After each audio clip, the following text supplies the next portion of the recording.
Our live. Roll up, everybody. Gather, come and join. One man went to mow. That time of the day again. The sessions resume. I am here. You need to be here as well. Otherwise, I'll just end up talking to myself. Apologies for the way it went yesterday. My internet just was playing up, but bear with me one moment. So yes, apologies as I was saying for the way it went yesterday. My internet was playing up and there was just no way of getting back in. So, but we reconvened today. Everything back to normal, smooth sailing. So, the session continues as per normal. The afternoon session, of course, earlier than usual, but here nevertheless. I am here. Where are you? Woman went to mow, the eagle has landed. Only water. Water. Only water. Where is Sima? Water. Water. Water. Water. Water. Water. Water. Water. Water. Water. Water.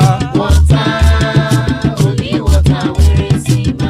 Hapa o naido. Hapa o naido. Hapa you don't come o.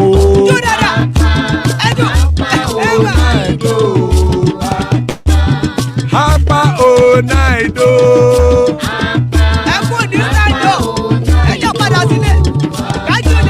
Oro kẹ̀kẹ́ ẹlẹ́mù yé o. Ilé sọ́díyà kẹ̀kẹ́ rẹ̀ ẹlẹ́mù rè o. Bobby master kẹ̀kẹ́ rẹ̀ ẹlẹ́mù rè o. Chifu fáìlà tí kẹ̀kẹ́ rẹ̀ ẹlẹ́mù rè o. Eruku lẹ̀lẹ̀ ẹlẹ́mù dé. Eruku lẹ̀lẹ̀ ẹgbẹ́ ẹlẹ́mù dòdò jàre o. Eruku lẹ̀lẹ̀ Ghana ti dé ẹgbẹ́ bọ́dì o. Ọmọ ẹlẹ́yẹ ẹ̀yẹ o ó dilé o. Odúyẹ̀lá ẹ̀yẹ o ó dilé o. Petrosona ẹ̀yẹ o ó dilé o. Petrosodúnkẹ́ ẹ̀yẹ rẹ̀ ó dilé o. Ẹlẹ́kọ̀ọ́ ọ̀run mú ìní o.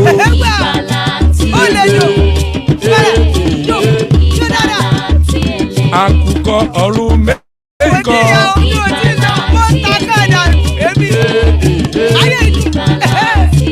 Ikú kò ní rí wà gbéṣe o.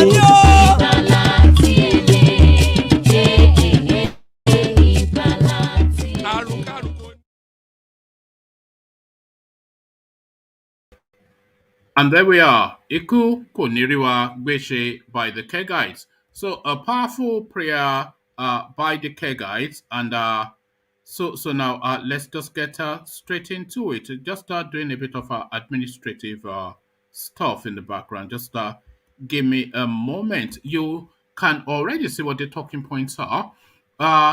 Niger Republic amongst Nigeria's best friends. So this is Malam Buhari speaking to that space. And you'd recall, of course, that he had already said there are no real borders between Niger Republic and Nigeria. So we'll be exploring that narrative, and we will add on to that. I've said severally on this platform that Malam Buhari is not Nigerian; he's from Niger Republic. So I have said that severally, and people have been somewhat dismissive. So I'll be going back to that space again to hammer down on that point, insisting that Malam Buhari is not a Nigerian, is from Niger Republic. So let me just do this. Click here to come join live on screen. Okay, let me just, I'm just going to post up the hyperlink in case you want to come join me live on screen. So if you are new to these sessions, this is what we do. It's an open mic session. So it's an open microphone session. And what that means essentially is that a microphone is stood up and you as a person, you're allowed to walk up to that microphone and interact with the audience. So it's an open mic session, and that open mic is via that hyperlink that I've put in the comment section. So if you click on that hyperlink, it brings you right on the screen, and then you can address the platform in just the same manner that I am addressing you now. So that is the format. It's quite straightforward, and this is what makes it unique and interesting, because of course you don't know that you have some expectations of what you're going to get from me, because perhaps you've had interactions with me over a course of time. But the next person that comes on the screen, you might not necessarily know that person. I almost definitely do not know that person. So we get to know that person together. So this is what makes it unique and peculiar. So that's the peculiarity. And what makes the magic, of course, is you clicking on that hyperlink to come and interact on the screen with the session. So what usually happens is I present the talking points, and after I've read out the talking points, then I come into the room to interact with whoever is willing to take up a position on the talking point. So to the talking points, the first headline: Niger Republic amongst Nigeria's best friends. So Buhari speaking to that space, Niger Republic amongst Nigeria's best friends, a headline attributed to Malam Buhari. So Malam Buhari, of course, from Niger Republic, not at all a Nigerian, and he's saying essentially then that he continues to align himself with his place of origin, which is, of course, Niger Republic. So this is a sub-headline that adds on to that headline that we got from Buhari. Buhari told us he is originally from Niger Republic. Colonel Inyam is the person saying this, and this was where I got that first impression. This was months ago. This person, of course, served under Buhari during the military days. So we just explore those two stories together as one. But yes, we go to that space first. So the next headline: Lawless Department of State Services agrees to release 8 amongst 12 Sunday Igboho aides. So it looks as though now the court order has come in for them to let go of these people. But then, of course, as we already know, the DSS within Nigeria, a law unto themselves. So a law unto themselves. And now this story that is just breaking, what we have essentially with this story is just the headline. So the headline is breaking: court stops DSS Malami from arresting Igboho, blocking his bank accounts. So details to follow is what comes under that headline. So hopefully the details of that comes up within the time that we're online, within this the duration of this session, so we can explore that as well. So that is just fresh off the press stuff. So fresh off the press stuff to a story that is already in situation. Niger Republic amongst Nigeria's best friends. Malam Buhari saying this. President Muhammadu Buhari says the Niger Republic is amongst Nigeria's best friends in a congratulatory message to its president, Mohamed Bazoum, on the country's independence anniversary. Niger marks its independence from colonial power on the 3rd of August. In a statement by his media aide, Garba Shehu, in Abuja on Tuesday, Mr. Buhari described Niger Republic as one of Nigeria's best friends in Africa. According to him, the French-speaking country has always according to him, the French-speaking country has always demonstrated tremendous goodwill towards Nigeria. Despite the artificial division of Africa, the people of Niger share a cultural affinity with Nigerians, Buhari noted. So I'm not quite sure what the people of Niger share as a cultural affinity with myself, a man from Oyo Alaafin. I probably share more in common with a Chinaman than anybody from the Niger Republic. But then, of course, that is according to Buhari and according to his own Nigeria, which is essentially a Nigerian Nigeria. So you see it now, despite the artificial division of Africa, the people of Niger Republic share a cultural affinity with Nigerians, Buhari noted. In March, a retired Army Colonel, Tony Nyem, claimed Mr. Buhari publicly opened up that he is from Niger Republic, a landlocked country in West Africa. Mr. Inyam said this in a recent interview with Arise TV. A snippet of the interview was shared on social media. The retired military officer, now a human rights activist, maintained that Mr. Buhari, who he admires, was his boss. He also revealed that the president declared that most of his family members are Nigerian, even though he owes his allegiance to Nigeria. The colonial identity of the people of Niger Republic has never affected the spirit of mutual respect and brotherliness with their Nigerian neighbors. The Nigerian leader described Bazoum as a great Africanist who has demonstrated statesmanship since his election in April this year. As you celebrate your Independence Day today, I send hearty best wishes on behalf of the government and people of Nigeria, Mr. Buhari told Bazoum. So Bazoum, of course, cultural affinity between a man from Ugeli and some guy from Niger Republic. I think not. So that this is that sub story that just underscores that first story. So this next story underscores the previous one, and we're going to that Colonel Iyam, exactly what he said those months ago. Buhari told us he is originally from Niger Republic.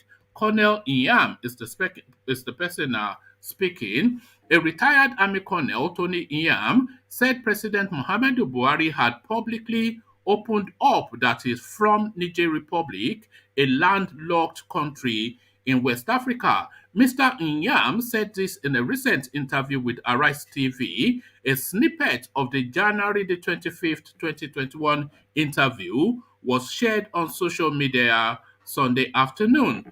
The retired military officer, now a human rights activist, whilst speaking on the surge in herdsmen crisis, maintained that Mr. Buhari, who he admires, was his boss.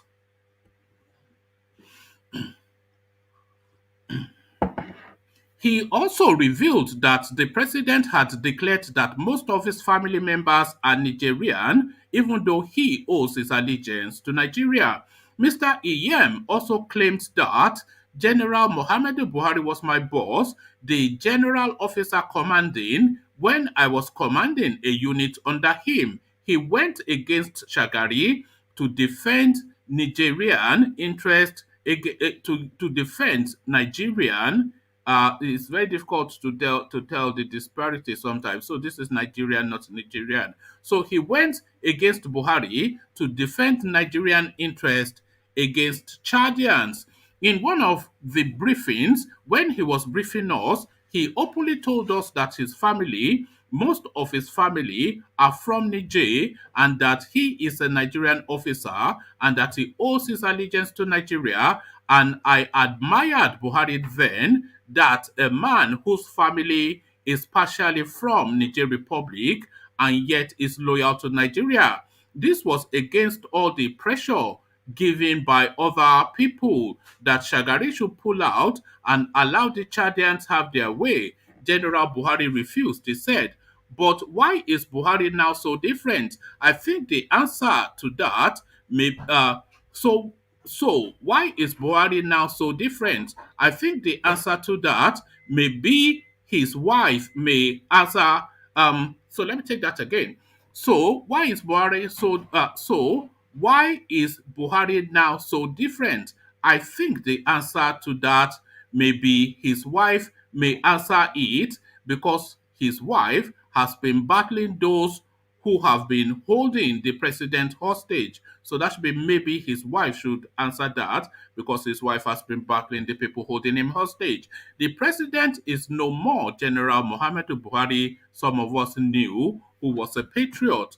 Reached for comments on the president's citizenship, his media aide, Femi Adesina, did not respond to messages or calls. Mr. Buhari has over time claimed to be a native of Daura in Katsina State, which is close to the border of Niger Republic. Controversies trailed the president's re-election after the All Progressive Congress (APC), a platform through which he won, claimed his counterpart Atiku Abubakar was a citizen of Cameroon. Subsequently, reports emerged that Mr. Buhari was a citizen of Niger Republic.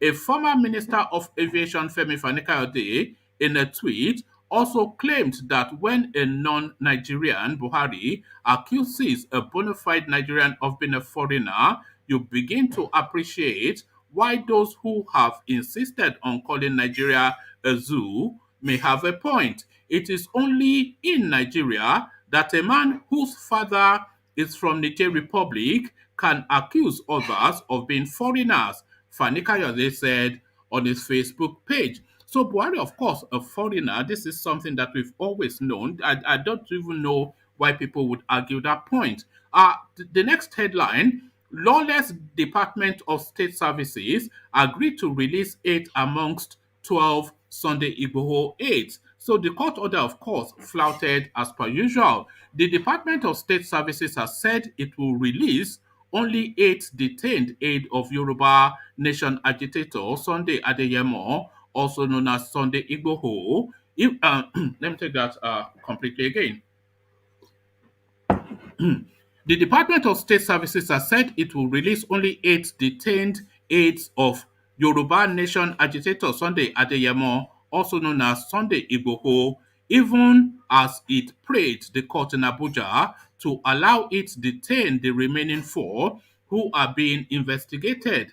This was even as the agency brought the 12 aides before the Federal High Court before Justice Obiora on Wednesday. The trial is still ongoing. Justice Obiora had on July the 23rd ordered the secret police to produce the detainees in court on July the 29th. The security agency had flouted the order as they failed to produce the detainee. At the July 29 proceedings, when the DSS was expected to produce all the 12 detainees, the agency's lawyer, I. Awo, told the court that it only had 3 detainees who were apprehended at Igbo's home in Ibadan on July the 1st. The court adjourned till August the 2nd and restated its order compelling the DSS to produce the detainees in court. Justice Obiora berated the agency for failing to produce the applicants according to the order of the court. However, only 8 out of the 12 aides paraded by the secret police made it to court on the next date adjourned to. The detained aides of Sunday Igboho had instituted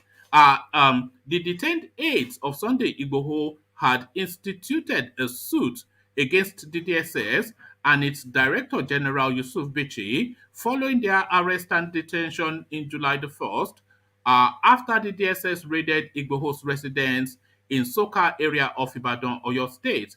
The applicants, and then it goes on to give their names. So that is the to and fro of it. These people essentially telling the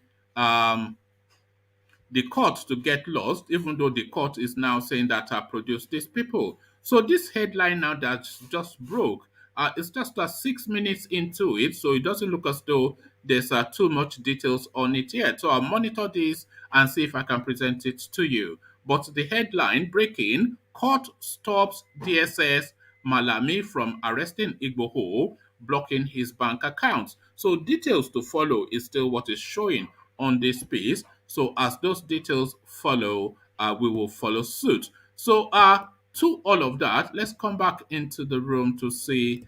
Just bear with me. I'm just double checking that story. Let me just refresh it to see if it's actually no, it's still saying details to follow. So details to follow. But as we await that those details, we hear from Victor. Victor, you don't look at this man. Eh? Are you I are was you just taking holding a are, seat, are, man. are Are you old enough to be? Show me ID. Are you look at underage drinking on what is this? Are you old No, enough this to is this is this is overaged drinking. Actually, look I'm at supposed you? to be stopping now. Not. Look at this man, Ajale Coco. He's not even barely able to shave and is already what is this? I'm not even so. I'm supposed to Eh? stop drinking by this time. Not even to be able to be No. allowed to drink. How are you, Victor? Good to see you. I'm all right, one man. Yes. Yeah. It's been a while. Did you go away? Yes, I made a little journey. When you're in the southeast, you don't talk anyhow before you get snapped. Yeah, this So is now I'm it. back in Lagos, so I can now talk. You see, it's just a thing. So that's another thing we have to explore. Then the postcode for talking in Nigeria. But Yeah. Buhari now telling us that Niger Republic is essentially Nigeria's best friend. I'm not quite sure how some Futa Jalon person. I mean, what affinity do we even have with those people? So they're saying Eh, that they are your Nigeria's best friend, and the artificial borders drawn in Africa does not bind that place in any way, so they have unfettered access to Nigeria. that's the funny thing about that could be traced back to the amalgamation of this country. So Mm, you go to Togo, you go to Benin Republic, you hear people speaking good Yoruba. you know mm, you come to the east, so you go towards the you even go to Benue, you see people speaking Igbo. You go towards this thing, you see people that are this on a normal day are supposed to be Igbo people. mm, You go to the outside, you cross to Niger, Chad, you see people who speak the same language. So the whole thing makes the country a confusion in the first mm. place. Yes, he's right. Yes, from his own perspective, yeah. Yes, They can is be that not the argument then for Yoruba nation and Biafra nation? Because you are right, he is exactly. right. There is no difference. There's no border between we'll go on to the secondary story in a moment. But that colonel that served under him was telling us that this guy told them that half of the bulk of his family are in Niger Republic, but he considers himself a Nigerian. It's not pick and mix. It's from Niger Republic, and there is no border. Yeah, Daura, this is Daura, and this is Niger Republic. It's only 3 steps. Republic. Yeah. Yeah, So definitely. It's that's the reason why this word called patriotism has to be a deliberate decision to be here. Because we know some of these presidents, even some of the American presidents, can trace themselves back to some other countries, all right? But mm, they have decided to be Americans, and they stay America, and whatever concerns America is what they are after, and not about letting us know where they are coming from.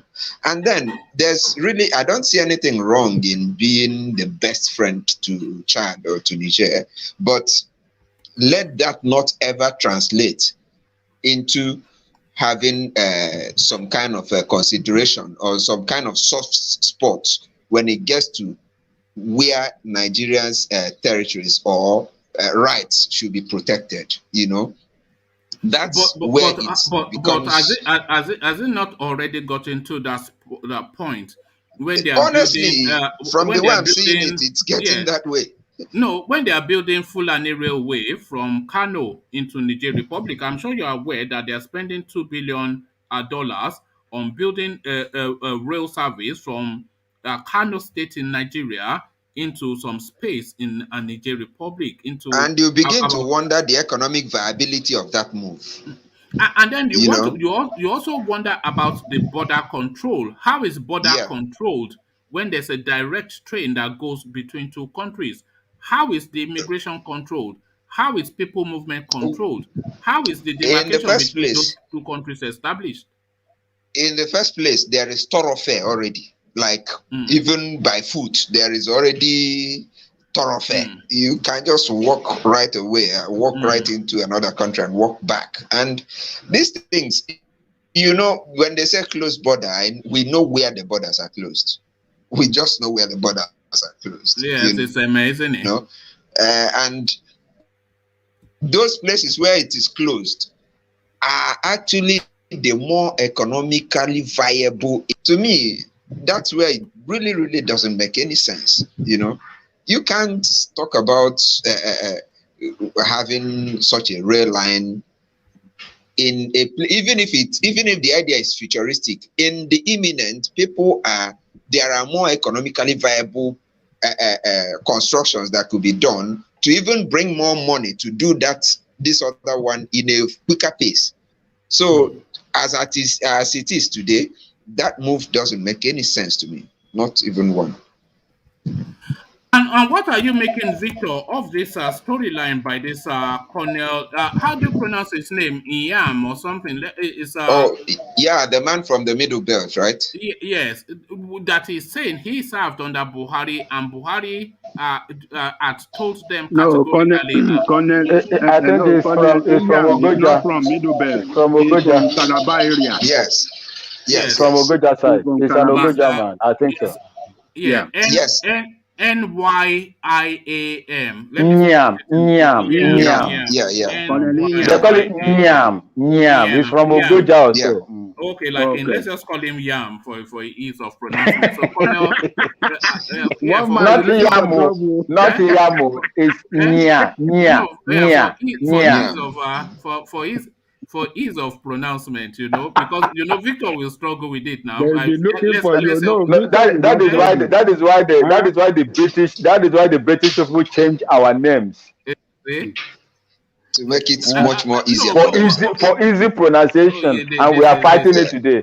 This is it. So to Colonel Yam, what he is saying though, and he, by the way, is not a Buhari hater. In fact, is a Buhari lover, but it's just saying as a matter of conversation that this was what the guy said in those days. Like about, let's say for instance, myself, for instance, let's say I'm in that border between Badagry and Nigeria.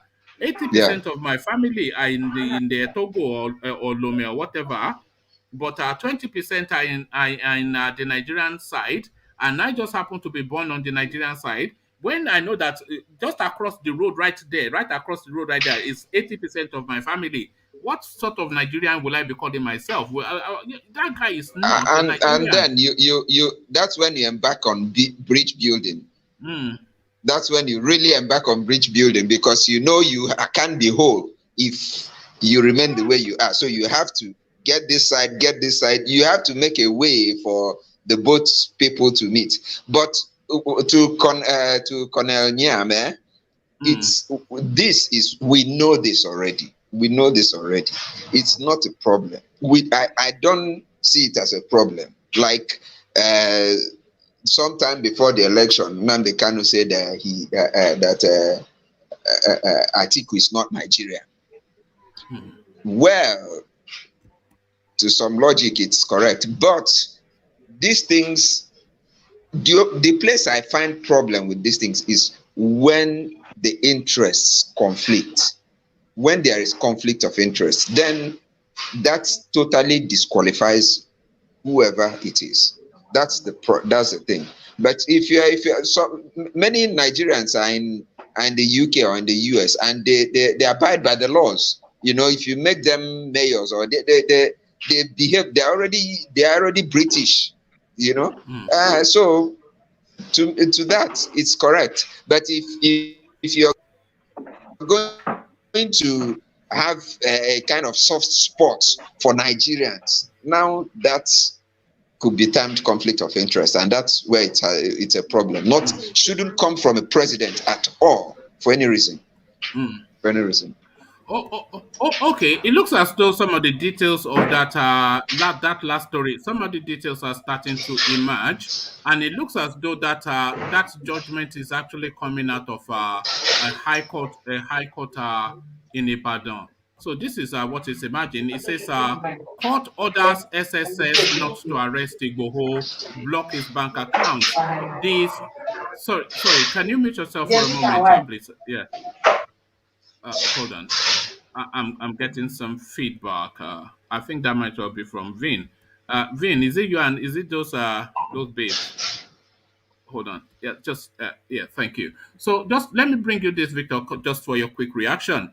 So it says court orders SSS not to arrest Igboho or block his bank accounts. The State Security Service and Nigeria's Attorney General of the Federation, Abubakar Malami, have been ordered by a court not to arrest and block the bank accounts of Sunday Igboho Adeyemo. Specifically, Justice Ladiran Akintola of the Ibadan High Court on Wednesday, after listening to the motion ex parte filed by Mr. Igboho's counsel, Yomi Aliyu, restrained the secret police and Mr. Malami from arresting and harassing the Yoruba Nation activist. Mr. Aliyu had moved the ex parte motion, urging the court to grant his application. The other respondents in the suit were the SSS director in Oyo State and the Attorney General of the Federation. None of the respondents was in court or represented by a counsel. Mr. Aliyu informed the court that Mr. Igboho's life was being threatened after the violent invasion of his house on July the 1st by the SSS.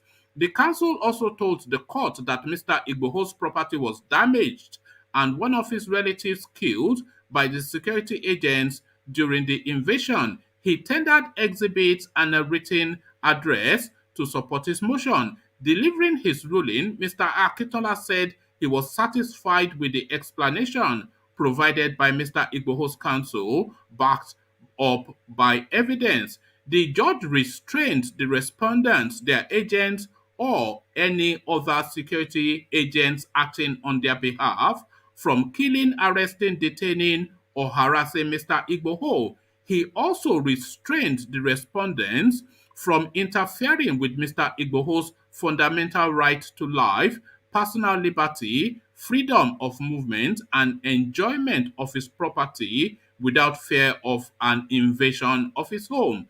The judge further restrained the SSS and the Attorney General from blocking Mr. Igboho's account in any bank or placing it on a no deposit order.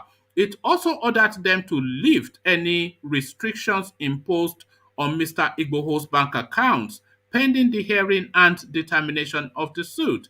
He, however, adjourned the case until the 18th of August for a hearing of the originating summon. So that is the latest development of that story that just broke, that I just brought you the headline. So those are the details of it. So to that space, I want you to tie this with what happened to Charles Soludo in Anambra State. So Charles Soludo, who is meant to be the APGA candidate, there was a court judgment in Jigawa State that prevented him from taking that slot. So this court judgment now in Ibadan restraining Abubakar Malami from proceeding to arrest and the DSS from proceeding to either arrest or freeze Sunday Igboho's bank account or to restrain his liberty. So the court judgment is in situation, but then of course we know the interactions that the Nigerian state has with law and order. So to that news, Victor, what are your thoughts? Well, these things, I like to, you see the pattern it follows. One of the characteristics, one of the key features of democracy is independence of the judiciary. Mm-hmm. To this effect, we all know, we can tell ourselves the truth that we don't practice democracy in this country, first. Then,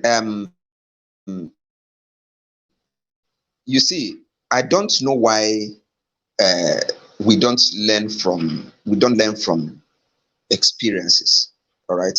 You see, the only defense Nnamdi Kanu has against the government was that they invaded his house before the day he was supposed to appear in court. Now, I don't know why they keep repeating this idea of invade, then go to court. I don't know why they keep doing that. But if we are to, you know, when you that is supposed to make the laws are the ones not following the laws, you are simply teaching others not to follow the law. All right? How you don't go invade somebody's house first, then later come and start doing court and no court issues.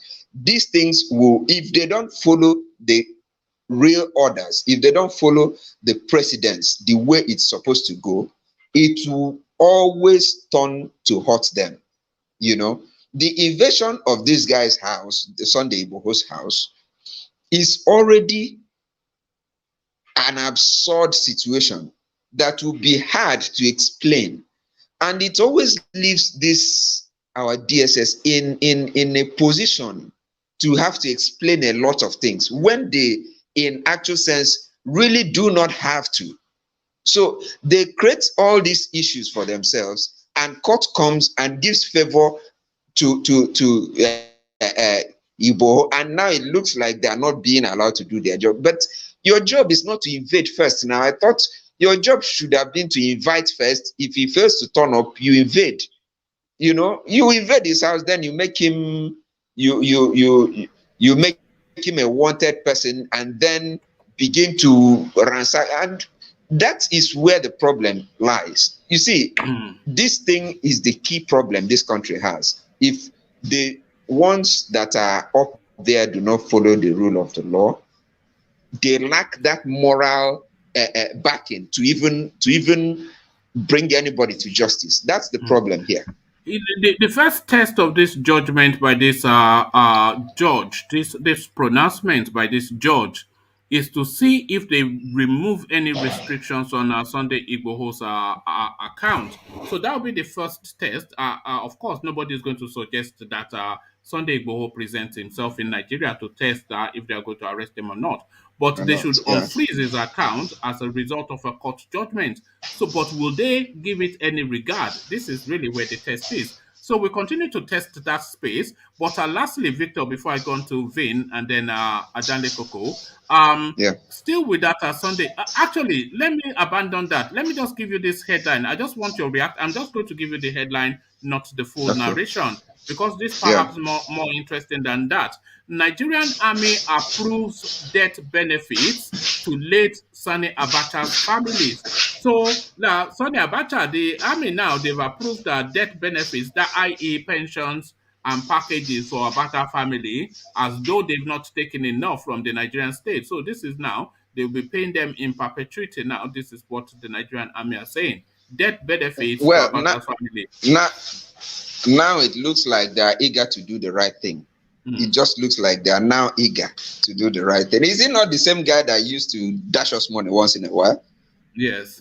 Yeah. So I know it's the right thing to do. Maybe it's constitutional or not. But if you are going to do the right thing, do it on all grounds.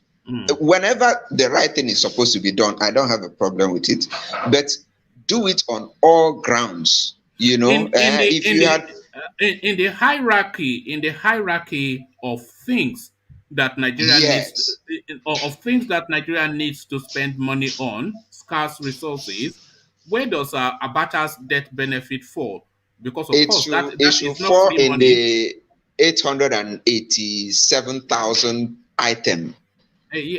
Salaries of workers should be paid first.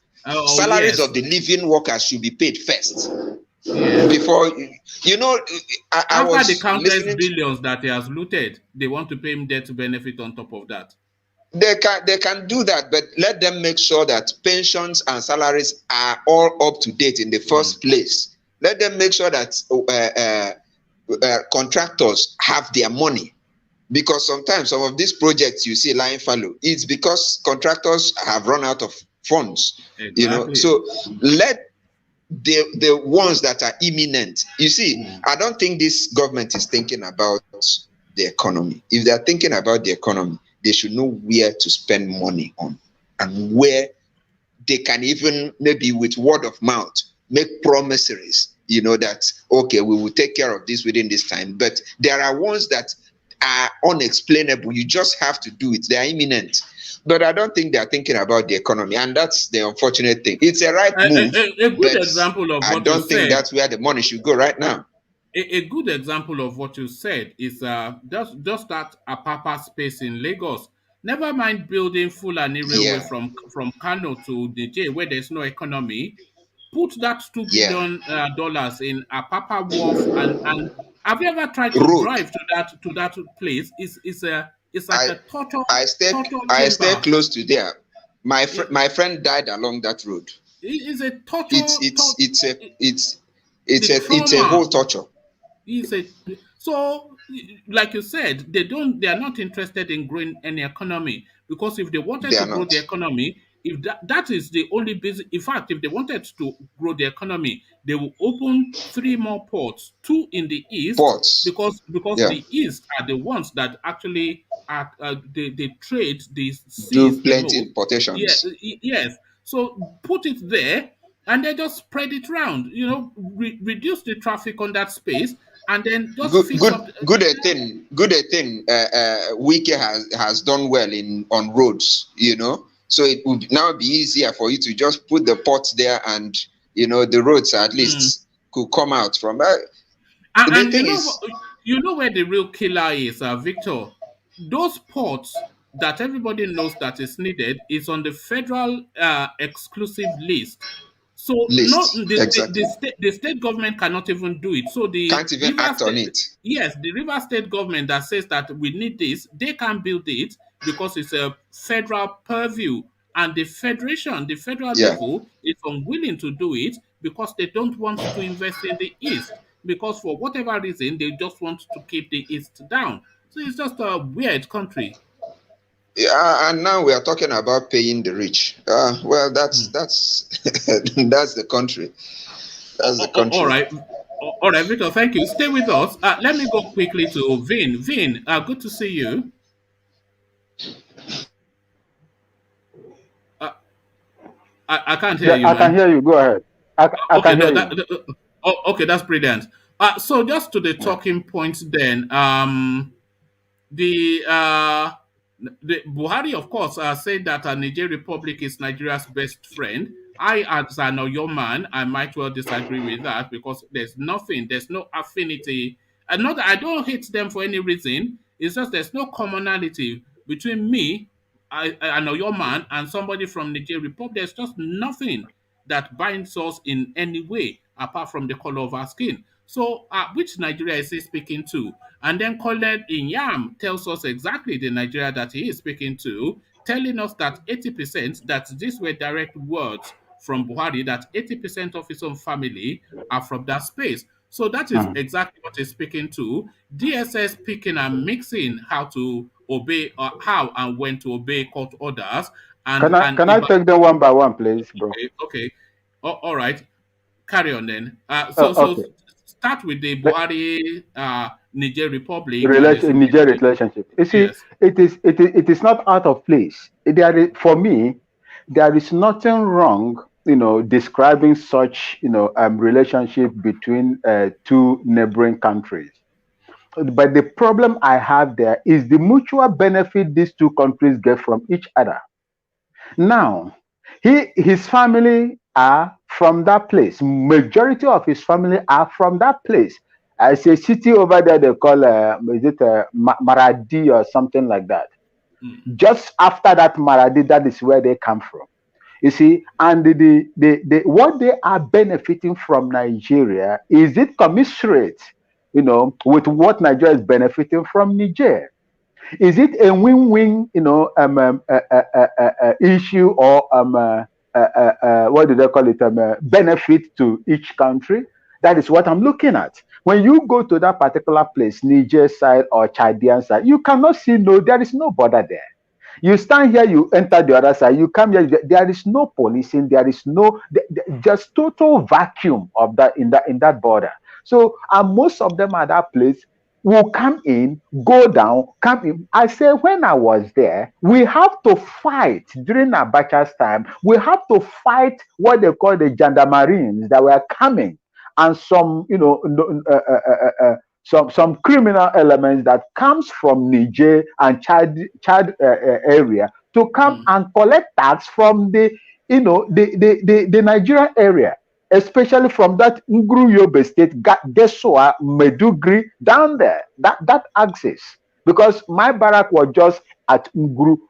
looking at the Saharan desert, or the what do we call it, the desert over there down to the Niger Republic. You see, so that was what we were battling there. Now you are making this analogy of your best friend. Yes, I can understand where your people are. That is where you always tend to. But remember that he swore on an allegiance to obey or to remain in Nigeria. So his allegiance should be under the Nigerian that oath that he has taken. Do you know that one of the key major roads in Abuja, this guy renamed it after the former president of Niger Republic. He did It's that just quite it's obvious to people that his allegiance now is tilting towards the Nigerian and there are that is concerns. basic. There are concerns that I hope he's not going to start gifting them those Tucano fighter jets that we bought. You see, the fact is this. Let's just be frank to all to ourselves. There is no way you would take what belongs to the people of Nigeria to Chad or to Niger. We have nothing in common with them, and we don't. There is no benefit. It is not a win-win issue. Benefit, economical benefits with these people. Rather, they are milking us. If you look at the amount of smuggling, when they tell you that Nigeria spends over 2 trillion liters of petrol, where do they go to? It is that side. It is there. So I don't see anything good in getting they are parasiting on us. So they are taken from us, and he is also making it more. When they won the election, they came. Do you know that we supply these people electricity as well? Niger Republic? Yes, we give them electricity, and they don't have. In fact, there was a time they said they had almost 2 years or 3 years electricity outage, because we signed an agreement to supply. Yeah, we signed an agreement to supply them. So who knows if they are paying? But if they are paying, you don't have right to make them to allow them go in the dark to spread darkness over there. Otherwise, they will sue you because you sign an agreement with them, and you have to supply them, and probably they might be paying for it. Who knows? It's unbelievable. But unbelievable. Maybe this latest story now of an Ibadan court restraining the DSS from arresting Sunday Igboho and forcing the Attorney General to release his bank account.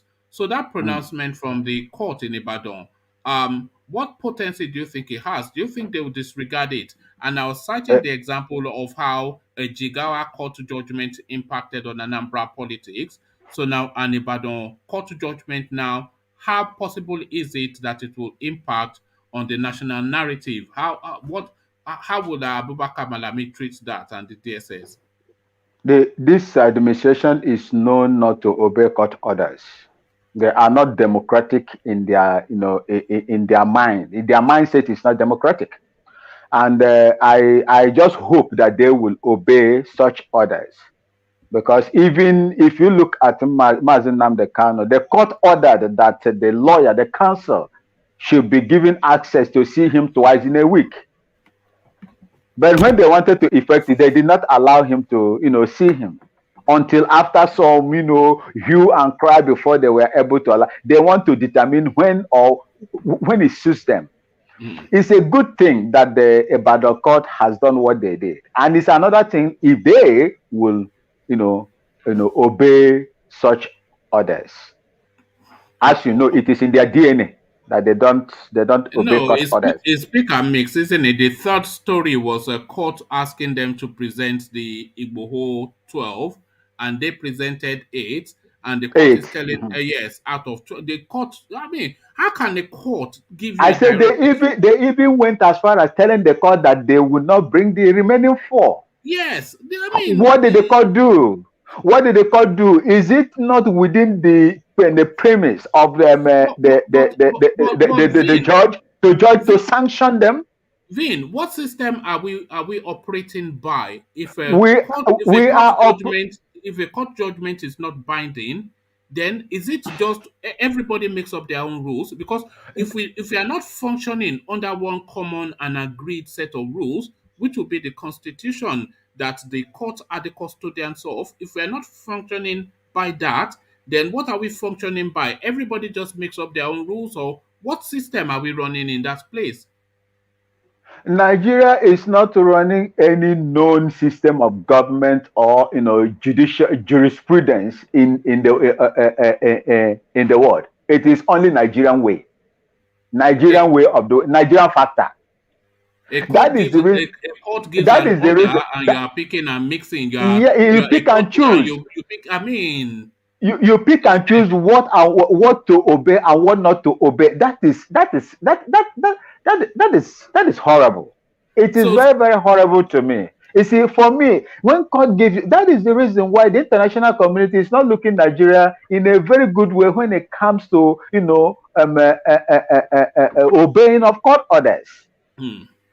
That is the reason why you see the human rights of Nigeria deteriorating, going down every now and then. It is these things, these indices are the things they use to judge what is a country should be. And that is what it is. So it's a pick and choose legal system. Yeah, it's a pick and choose legal system. They are practicing some kind of democratic military dictatorship, democracy. That's what they practice. But do we all get those privileges as well, so that the average citizen can also decide which law binds him and which one doesn't? You see, you don't have a say if you don't have the stick. The federal government is wielding that heavy stick. They are the one wielding the heavy stick, and the heavy stick is also effective on the poor. Those that are not privileged to, have the same power that they have. That is what is happening. So you and I cannot do it. But for them and their cohorts can decide on what to do, and the heaven will not fall. We will only sit here as you and I are sitting down here, crying and talking over them and so on. And nothing will come out of it. If not that the international community is coming out now, even the human rights, this is Hirua. Hirua has also said something to them. Hirua said something. Hirua said something to Hope Uzodinma of Igbo State. Stop killing your people. Stop killing your youth. It's on the news. But would they hear it? They decide what to, because they feel that they are sovereign nation, that nobody has the authority to tell them what they do, and they do not know that the world is watching. That is the reason why people like Abba Kyari can have the impetus to do what he was doing without being checked. The laws are not there to check them. Those that made the law are those that are flouting the laws. All right. Thank you, Vin. Pick and choose legal system. So, Ajale Koko, pick and choose legal system. So, I wonder how they'll pick and choose this court judgment that is coming out of Ibadan. Buhari tells us, of course, that we are best friends with the Nigerians. So, can you tell us the name of your party in Niger Republic? Ajale Koko, good to see you. Good morning, everybody. Good afternoon, wherever you are.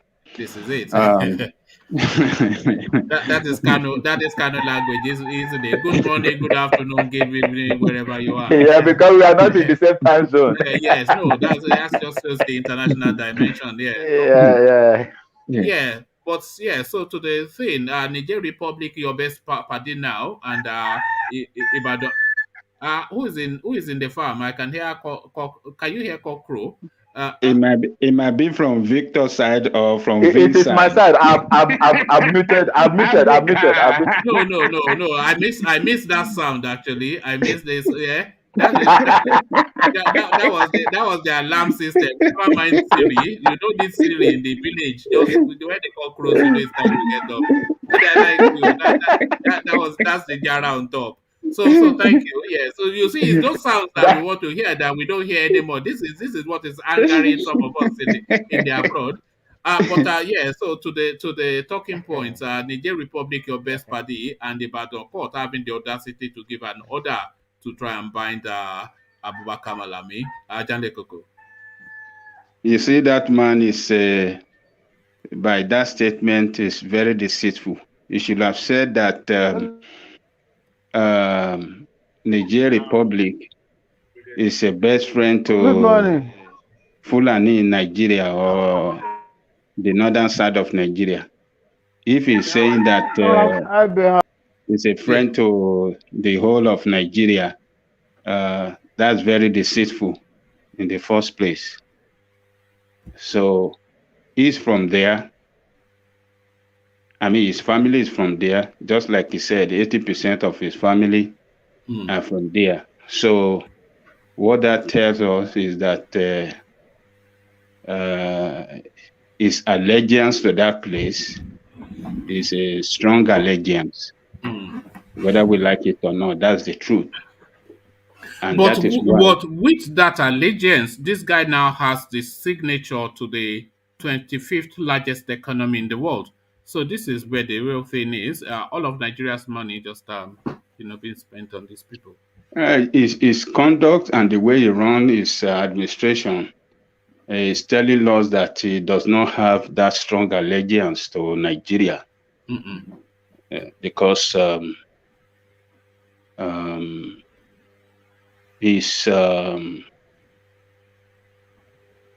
way he's handling the economy, the way he handled the security, insecurity, and his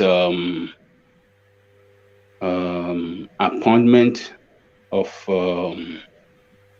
ministers and people into strategic positions, which are well known to all of us that are his people, Fulani people.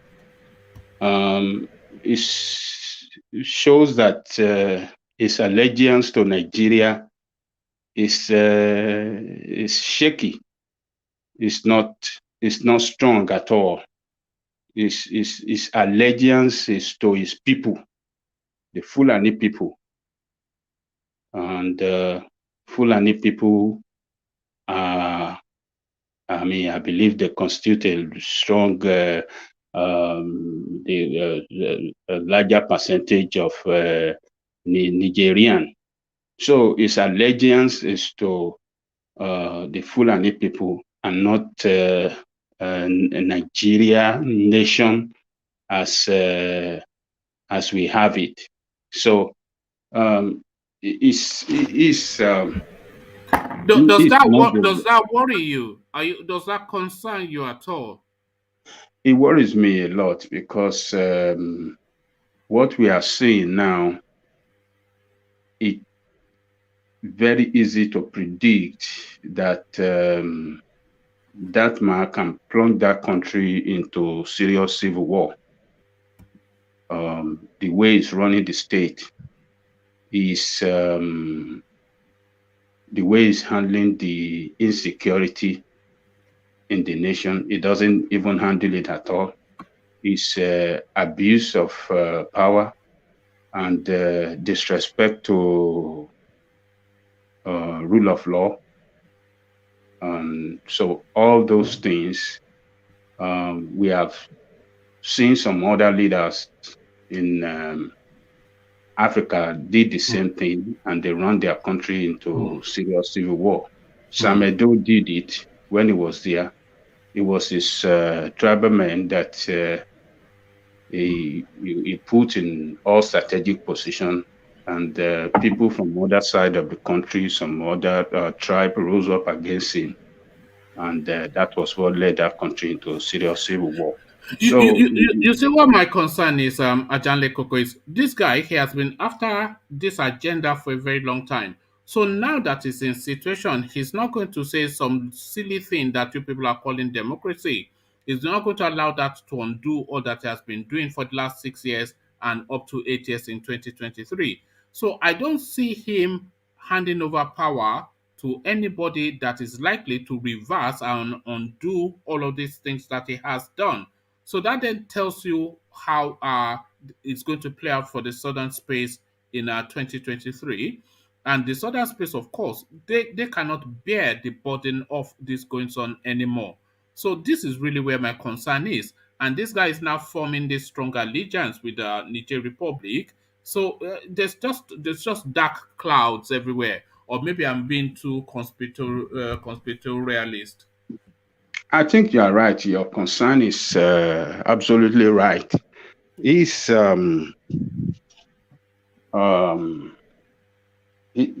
that man does not really love that country, and like your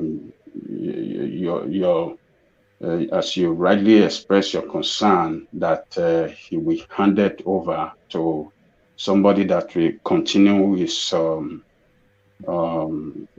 way of running the state. And that is the bigger problem that lies ahead of us as a nation. Could you imagine if another person take over from him and continue on the way this man is running the country? So what are we expecting?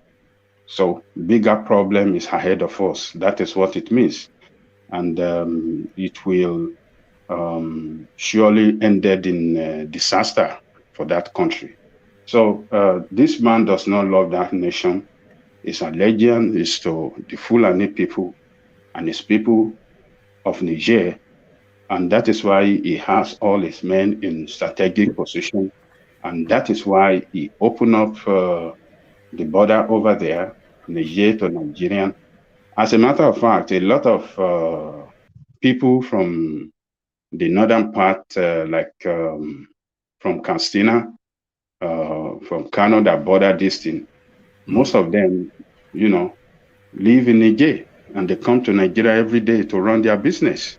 So yes, because of the fear of terrorism, because the terrorists have, there are certain markets, certain vegetable markets, even as far as Kano, that these people they truck in their vegetables, their perishables daily, just to come and sell in places like Kano, etc.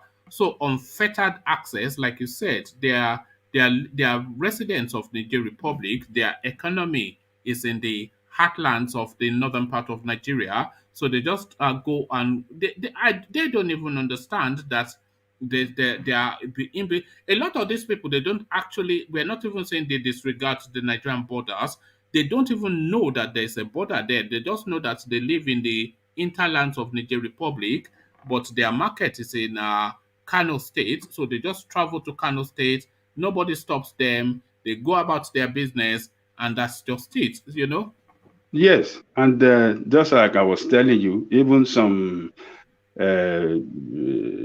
businessmen in Nigeria in Kano and in his hometown, Katsina, Daura. Katsina, just for the fear of being kidnapped, they don't live in Nigeria anymore now. So they go to Niger in the evening, they go there, that's where they sleep. In the morning, they come to the other side, Nigeria, to do their business and go back, because they know they are targeted. They can easily be, kidnapped for ransom. So for not, letting that happen to them, so they now live in Niger. So a good example of what you just cited is that former pensions guy called Maina. Remember that Maina guy that stole a lot of money? When they caught him in Niger Republic, and when they raided his apartment in Niamey, what's the capital? Niamey or something. That's their capital.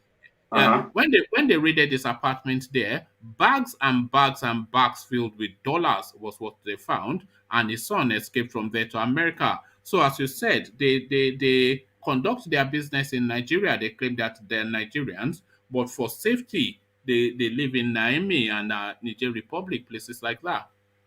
Yeah. So, but our leaders in that country, particularly those from the north that never done anything good for their people by not giving them education, by not invest. I mean, you do everything to improve the quality of life of their people, have really done a lot of damages to that country. You see, Nigeria as a nation is geographical location of Nigeria has put Nigeria in such a strategic location in that West Africa for Nigeria to be a big power economically to those countries. If to say Nigeria is well managed, but by all this bad leadership we have, you see, up in the north we border Chad, Niger, And Cameroon in some parts. and some Cameroon in some Cameroon, parts. yeah. And in the south here, from the Igbo land or from the southeast and the south side, we border the Cameroon. Look at from the west, from Yoruba land, we border what do you call Benin. You see, Benin. Yes. You see, Ajale Koko, anytime we talk about Nigeria, everything about that country just lends itself to breaking it up. Because the only way that all of these things can untangle and work is if you have Yoruba nation, because what you are already describing is already a Yoruba nation, already a Biafra nation, and what Buhari himself is describing is a Fulani nation. So everybody wants this their own nation. He's saying his best friends are people from Niger Republic. Me and you, we are saying our best friends are people from Togo and Benin Republic.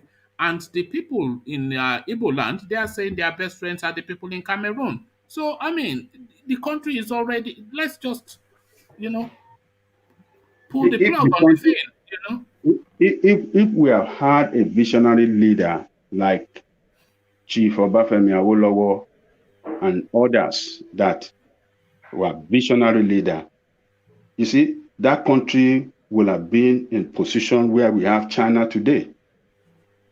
We will have we will even be better than China.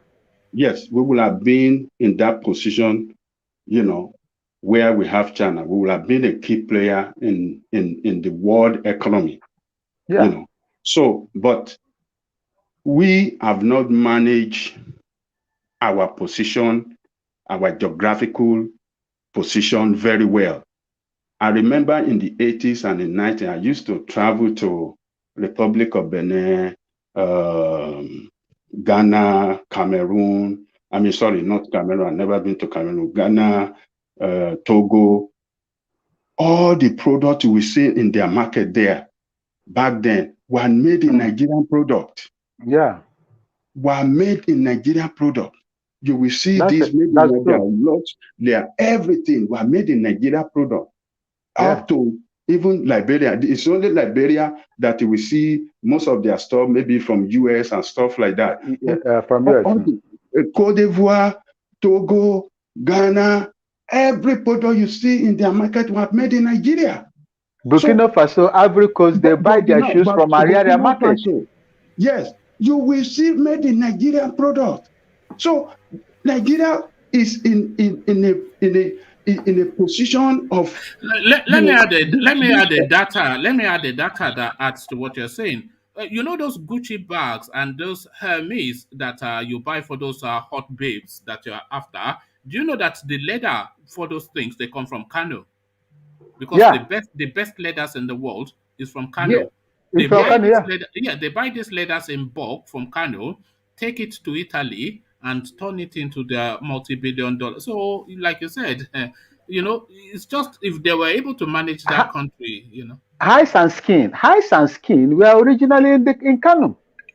And still is. It still is in Kano, Yeah. So, but successive bad leadership have succeeded in killing the glory of that nation.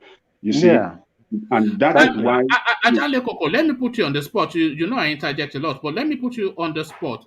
If I was to ask you to name one person that really marked the turning towards bad, the destruction of that country, the one thing that set apart on this path that we're on now, who would you say that person is? Where did this country fail? Where did it start failing? On whose shoulders are we placing this? Repeat that question again. I'm saying if you were to identify a leader amongst all the leaders we have had in Nigeria that marked the turning point towards where we are now, the destruction, because there was a time that you were talking about, I think you and Alexander were talking about a time that you had almost uninterrupted electricity in Nigeria and they were paying 50 kobo to charge meters and whatnot. So when did that turn in this direction where we have ended up now with an element like Buhari? So who set about the destruction of this country in terms of leadership? Which administration? Babangida. Yes, I would agree. Babangida can I come in? Can I come in there, sir? Okay. Go on. I would have suggested that for me, in my own opinion, I would say go on. Because you see, before First Republic, we had issues. We had issues, and we had the opportunity to ratify those issues when they came to my country here, Eburi. When they came to Eburi here, what we are asking today, the developmental structures and policies that we are asking today is restructuring through federalism. After the First Republic, they came here to negotiate on how to go back to true federalism. But the people that were behind Gowon said, no, he shouldn't go there. These are the records. One man, you can dig into the archive, the Wikipedia, you get all those things. I would agree with the Babangida one as well, but I would agree with the Gowon one, but especially Babangida because the structure, we are asking, we are agitating for restructuring now. Yeah. That was exactly what they went for in Eburi. If we really want to go back, far back, it is Inrosi that caused the problem we find ourselves today. Okay, because he introduced the unitary system of government. Yes, he started the just to please he did just to please the other people too that we are having that are killing us today. Yes, he destroyed the federal structure that we have then as the regional government we had. He's the one that destroyed it. And from there, the resource control, we lost it. And that is what put us where we are today. So if we really want to go back, as you said, it's Inrosi that destroyed the federal structure and unitarize unitary, yes. And when he started that unitary system, Gowon came after him and doubled up on it and destroy it further. And that was the beginning of the problem. But so essentially the source of our problem then is Ironsi. Yes, agreed. I agree with my senior brother there. I agree with him. Okay. Alexander comes in with a comment on just that particular topic. He says, Vin, spot on. Udoji award destroyed my beloved country. Brought in hyperinflation. So Udoji award, So the problems of this country, they are long-standing and they go very deep. It was in sequence. It was in sequence, and now we are here where we are. That is the reason why we are where we are now. But Idoji award, we can argue it in many ways. It's like a stimulus package you have today. It was a stimulus package. It's like a stimulus package, to give the workers then a strong purchasing power and take everybody out of poverty. But everybody can argue it in different. Just like Brother Alexander, came up with his own. Idea. That idea of stimulus packaging, which I think they are doing in America as well. I've never agreed with that as an economic theory or an economic positioning, because as we know, will only ever lead to inflation. You know, the only stimulus that you need is to grow an economy. That is what stimulates anything, not just pumping money into a system that does For consumption. For yeah, consumption. it's just a ridiculous idea. But we are finishing off in about 5 minutes. So, Ajale Koko, a couple more words from you, and then we'll try and hear from Sam again. You know what usually happens when we try to hear from Sam?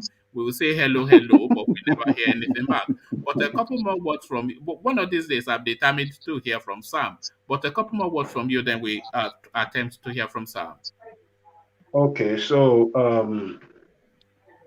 the bad leadership, successive bad leadership, leadership with no, vision for that country, destroy the glory of that country. If we have had a visionary leader like Awolowo, we wouldn't have been where we are today. We would have been one of the key players in the world. We would have even surpassed China, because we would have taken over the whole of West Africa. We would have taken over the whole of Africa in entirety, all Black African nations, because all of them in the 70s, they were all looking for Nigerian leadership. That is why Obasanjo, during his time in 1977, hosted the whole of African nation in FESTAC 77. Yes. So it was opportunity. Just on that FESTAC 77, just a couple points to what you're saying. Just on that FESTAC 77, actually, let me speak on. Okay, let me do it in this sequence.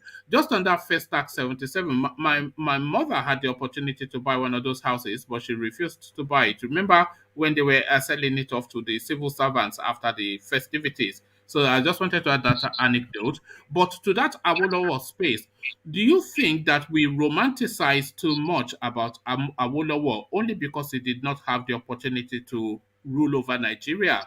And if he had had the opportunity to rule over Nigeria, he may well have failed.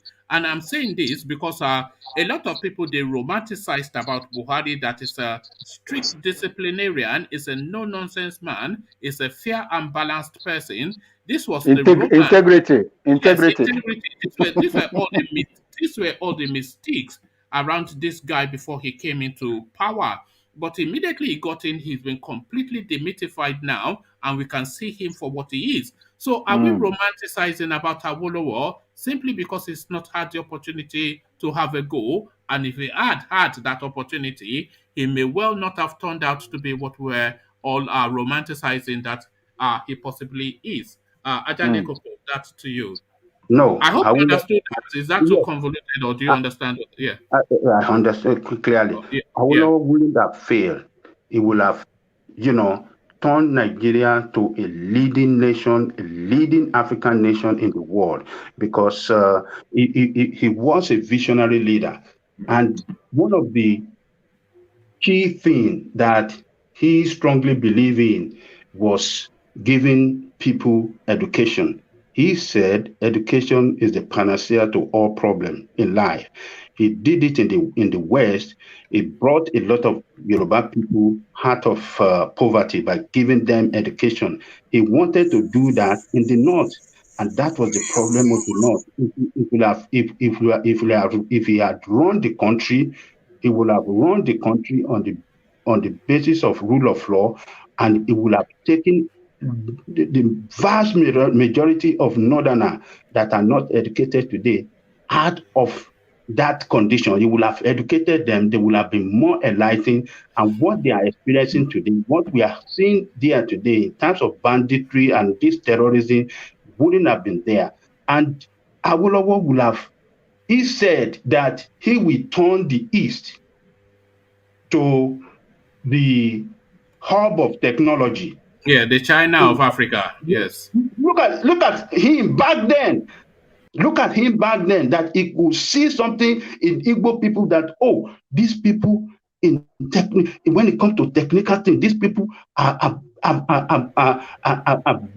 they have that abundance of brain that they can turn things around. He said that, and he said that he will turn Bauchi to. Can I interject a bit?